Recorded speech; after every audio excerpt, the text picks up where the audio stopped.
Chegou a hora da entrevista do dia com Denise Campos de Toledo.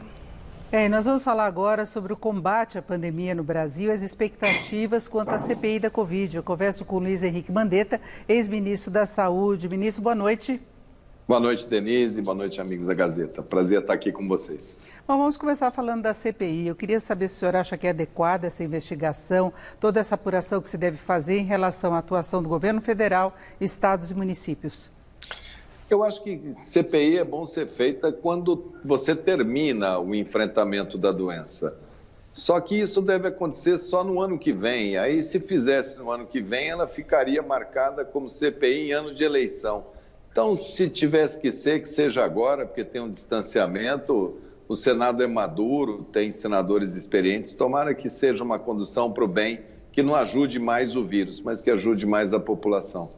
Agora, o senhor não acha que devem ser investigados determinados procedimentos que levaram o Brasil a viver essa situação atual, que ainda que haja alguma desaceleração, nós temos visto aí uma média de mais de 3 mil mortes por dia, problemas com falta de insumos e aquele jogo de empurra de quem é a responsabilidade, não é? Infelizmente o Brasil não soube conduzir, não levou a sério essa doença tão grave. Eu chamava a atenção naquela época de uma doença infecciosa que vinha causando derrubada de sistemas de saúde muito sólidos, como da França, da Alemanha, da Inglaterra, de Nova York, da Califórnia, da Flórida, da Itália. Quer dizer, sistemas de saúde muito mais fortes que o nosso. E o mundo inteiro procurando soluções e pedindo para moderação até que viessem soluções. O Brasil enveredou por um campo em que foi pouco científico, houve pouco investimento em soluções para o nosso país e pagamos um preço muito amargo por não termos adquirido as vacinas, que são tradicionalmente a arma principal para enfrentar vírus. Agora, o senhor esteve numa fase muito inicial da pandemia à frente do Ministério da Saúde. Naquela época se discutia a possibilidade de aquisição de alguma vacina, porque as pesquisas ainda estavam muito no início, não é? As vacinas elas são feitas em etapas. A primeira etapa, fase 1, ela é feita em laboratório, com ratos, onde você escreve a fórmula e pede autorização para começar a testar em animais. Quando eu estava no Ministério, nós ainda estávamos nessa fase. Aí, em maio, teve o primeiro teste em humano, aí começaram os testes da fase 2. Em julho, quando vai começar a fase 3, é que os laboratórios começam a fazer contatos comerciais. E aí tem uma decisão que é difícil de explicar ou entender o que passou na cabeça de quem estava lá, de não querer adquirir o maior número possível de vacinas. Não era um problema financeiro, já que cada dia parado da economia, esse primeiro semestre inteiro nós perdemos por conta dessa decisão. Senão teríamos começado a vacinar em novembro, dezembro, e tendo vacinas, o nosso sistema de saúde vacina com uma velocidade muito rápida. Não teríamos passado por essa segunda onda, ou teria sido muito menor do que foi. Esse ponto eu acredito que seja o ponto, fora os outros, né? Nós jogamos fora os testes, não testamos. O Ministério da Saúde não conseguiu fazer uma nota técnica direito sobre cloroquina, sobre aquelas coisas. O governo apostou na não vacinação, fez campanha contra a vacina, fez campanha contra governadores, prefeitos, enfim, são tantos passos errados que é difícil apontar um só, mas acho que a não compra da vacina é o que mais chama atenção.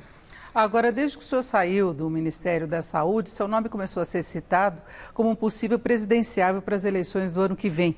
E o senhor tem participado de conversas, você tem agora uma nova composição com a possível candidatura também do ex-presidente Lula. Como é que o senhor vê o quadro político hoje? Eu tenho feito um trabalho mais de chamar as pessoas à reflexão para se unirem em torno de ideias. Fazer um debate aberto nas plataformas digitais, chamar a população para fazer um projeto de nação que olhe para o futuro. Esses outros nomes me parece que dialogam muito com o passado. Agora, isso ainda está no campo da vontade, do desejo para não fragmentar. Então, por conta disso, eu estou aqui para ajudar, não estou aqui para ser candidato no momento, mas para ajudar com que esse grande parcela da população que não quer votar nenhum nem no outro tenham a participação num projeto que envolva todos. É isso que eu tenho me esforçado, para unir o país.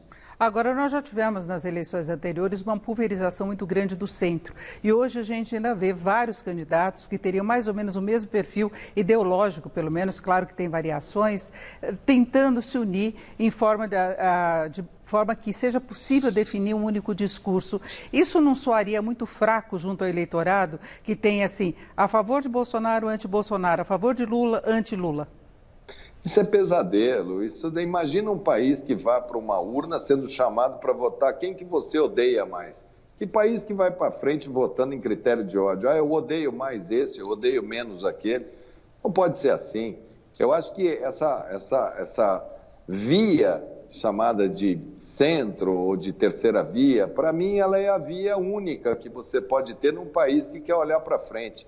Não é ser insosso, não é não ter opinião, é ter opinião radicalmente a favor do país e contra os extremos, contra dois polos que já causaram aí nos últimos 10, 15 anos sofrimento e nos fizeram andar para trás sistematicamente. A tentativa, eu gostaria muito de fazer campanha para alguém que tivesse o espírito de construir um país. Eu entregaria santinho na rua e participaria como cidadão. O meu nome é totalmente secundário.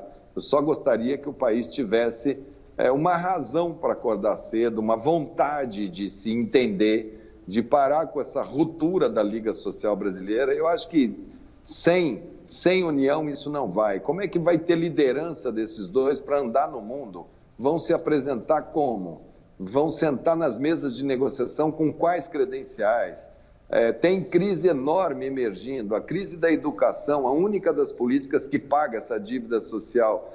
Se não tem condição de liderar uma questão que é vida ou morte, como liderar os microempresários? Enfim, eu vejo aí que tem um campo enorme para fazer um bom debate com essas forças do atraso e jogar esse país para o futuro. Agora, a gente percebe a sociedade ainda muito polarizada e as pesquisas vão exatamente nesse sentido, repito, principalmente com a volta à cena política do ex-presidente Lula. Então, parece que boa parte da sociedade quer alguma coisa mais polarizada. O centro conseguiria assumir um discurso forte? Acho que sim. Você tem, nas mesmas pesquisas, você tem polarização entre aqueles que são apresentados a esses nomes, que são nomes já conhecidos.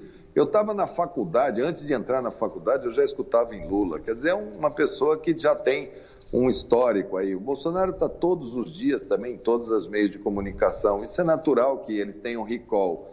Agora, tem 50% das pessoas nas pesquisas falando eu não quero votar em nenhum nem outro. É que ainda não tem o rosto, ainda não tem apresentação.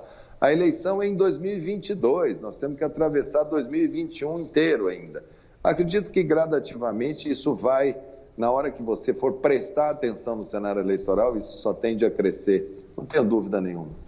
Agora, o seu nome sempre é bem colocado nas pesquisas, mas a gente vê muitas críticas, inclusive a forma como foi conduzida a pandemia no início. E o presidente Bolsonaro reforça muito esse ponto, como aquela recomendação de que a pessoa só fosse procurar médico quando ela estivesse sentindo algum sintoma mais grave, a falta de ar. Ele já até falou isso em lives e a gente percebe que até nas redes sociais se lembra muito isso. O senhor, como político, vê condições de furar o cerco, porque cada um que surge como possível candidato tem esse discurso adverso, não é? O travesseiro dele deve ser muito pesado para pôr a cabeça. O meu é bem leve.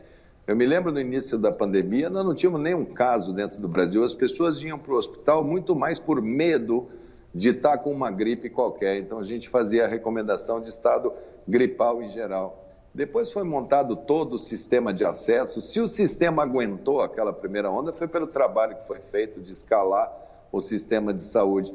Eu acho que isso é típico de quem está na mídia social e tem bastante militante robô. Até eles têm vergonha de ficarem repetindo isso.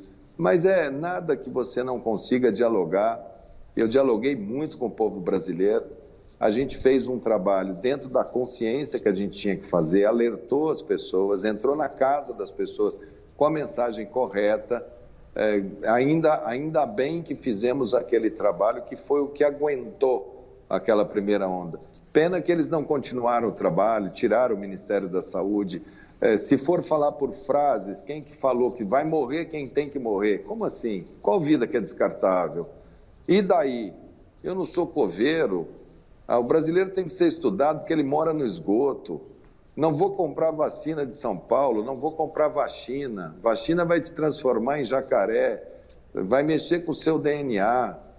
Enfim, isso já está acabando. Uma série de loucuras, uma série de inconsistências, mas que, volto a repetir, o momento agora não é de apontar dedo, não é ser contra Bolsonaro ou contra Lula. A gente já sabe o que esperar deles, a gente já sabe que filme que vai ser, a gente já sabe o que vai acontecer em meio ambiente, a gente já sabe o que vai acontecer em saúde, em educação, a gente já sabe o tamanho desse conflito que eles vêm plantando há tantos anos. O momento agora é de tentar ser brasileiro, na grande acepção da palavra, e sonhar, botar o sapato no pé, pegar o sonho dos imigrantes e ir atrás deles. Esse é o momento que é desafiador para toda a geração de brasileiros. Acho que está todo mundo cansado dessa fórmula de bravatas e frases toscas que vêm só para destruir as pessoas. Essa daí é mais uma delas. Bom, nós temos apenas um minuto. Eu queria saber, por tudo que o senhor acompanhou no início da pandemia, o estágio atual, o senhor acha que temos condições de um controle em prazo relativamente curto? Eu acho que o Brasil vai vacinar por soluço, vamos vacinando devagar, mais vacinas vão chegar a partir de julho, agosto.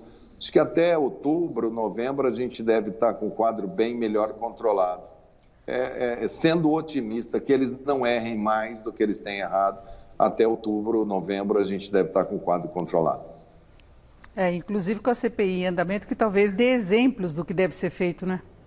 Espero que sim, eu espero que a CPI possa chegar no final propondo melhorias para o sistema, não só apontando culpados ou achando nomes, mas procurar melhorar. Eu acho que a crise é maior que o legislativo, maior que o judiciário, maior que o executivo. Essa crise é crise para a nação, é uma crise para o povo entender junto, lutar junto, se confortar junto e não ficar apontando o dedo um para o outro. Eu espero muito que o bom senso do Senado, o histórico de reflexão daquela casa, saia com muitas propostas para melhorar o SUS e melhorar o sistema de saúde do Brasil. Dr. Luiz Henrique Mandetta, ex-ministro da Saúde, muito obrigada pela sua participação aqui no Jornal da Gazeta. Uma boa noite. Uma boa noite, Denise. Um abraço para vocês. Vocês.